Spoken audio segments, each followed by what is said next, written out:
Stonewall. I don't remember my 4th birthday. I remember a moment exactly 1 month later, June 22nd, 1969. I see myself on my grandmother's front porch, down on the concrete beside a half wall of red brick, with a square opening at the base that I now know was for drainage, but then thought was the door to a different world. I feel my safety, as solid as brick and concrete. I hear the creaking of the porch swing in which my grandmother rocks and snaps open her newspaper. How sad, she sighs, adjusting her bifocals. Judy Garland dies. Who's she? I ask. Oh, you know her. She's the little girl in The Wizard of Oz. I pause, thinking the witch has gotten Dorothy at last. Or maybe there was another cyclone, and this time she wound up under the house.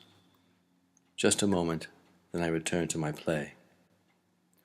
1 week later to the day, something happens in New York that isn't reported in the Greensburg Daily News.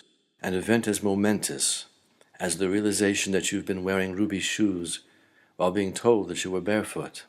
A wall of stone, both protection and prison, freedom and trap, began its long-awaited collapse.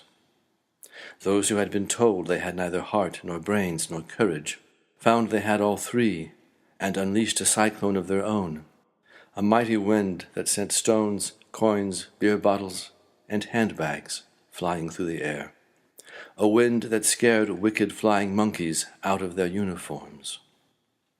I was only 4 and completely unaware, but thanks to that human cyclone I grew up in a different world. Not without fear, but at least never fearing I'd be jailed just for a dance, just for a kiss, just for holding someone's hand in a dark corner in a bar. Stonewall 2.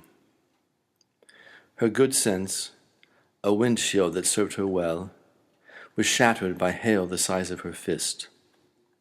In that split second of surprise, her handbag launched itself at a cop. "You sneaky son of a bitch." It was her best Lady London.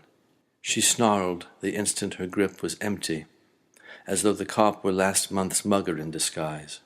Years later, preening before young admirers, "The Philistine didn't know what hit him," she would reprise, and it was true. The hand that threw the first stone was massive, and threw like a girl. The next hurling hand was pale, potelé, and pitched like a Yankee. One hit its mark, the other the dark. Both were seen and heard, which was all that mattered. The purse that my spiritual great-uncle aimed like a frisbee held a pawn ticket he'd found on the men's room floor. For 3 hours, slowly getting drunk, laughing with friends, looking in vain for a flirt-worthy stud, quietly, darkly, as though inside the purse, he'd debated. Find the pawner, and, depending on his looks and the clock, return the ticket in the bar or in his flat, after browsing his books, cock, bed, and percolator. Or take it to the shop and see if it was still good. He was sure to choose well. He was a skilled debater. The flying monkeys arrived around midnight. At first they brought dismay. The stars caught fire like straw and landed on law and rioters indiscriminately, burning even those who were damp as hay. 100 voices chorused, "I'm melting," some as though they were stating their name to the possibility on the next bar stool, some with the disbelief of the last Romanoff, some victoriously, others merely boastfully, some on ejaculation's crumbling ledge. Members of the audience told the press. Just before dawn, the bags littering the street like wounded milkmen parted their clasps, whispered, gasped, and moaned with pleasure. The sun broke free, and the beer bottles glittered and sang like the giants' stolen, fallen treasures.